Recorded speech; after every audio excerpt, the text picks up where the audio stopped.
गोर लगे छी सब गोटा के। हम आयुषी ठाकुर आर आइ भरदुतिया के शुभ अवसर पर अहाँ सबके बीच एकटा भरदुतिया के गीत गाबि रहल छी।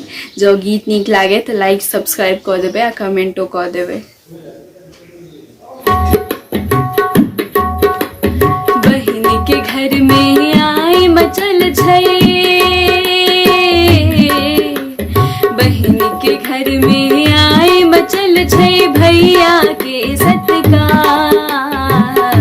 घर घर में देखो भरदुतिया के उद्गार, घर घर में देखो भरदुतिया के उद्गार।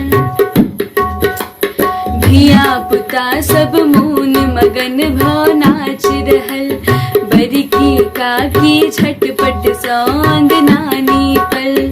बड़की भौजी के भैया आइलखिन, बड़की भौजी के भैया आइलखिन संग ही लेने भार। घर घर में देखो भरदुतिया के उद्गार, घर घर में देखो भरदुतिया के उद्गार। बीच आंगन में झटपट सौरपन पसरल, ताही के ऊपर पीढ़ी पर भैया बैसल। आँख में अंजन चंदन का आँख में अंजन चंदन का लगबै छै पिठार।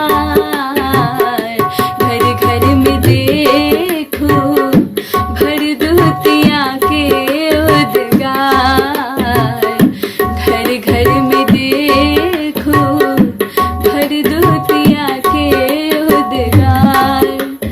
गंगा बढ़ को नोइत रहल छथि जमुना के, हम नुतै छी भाई सह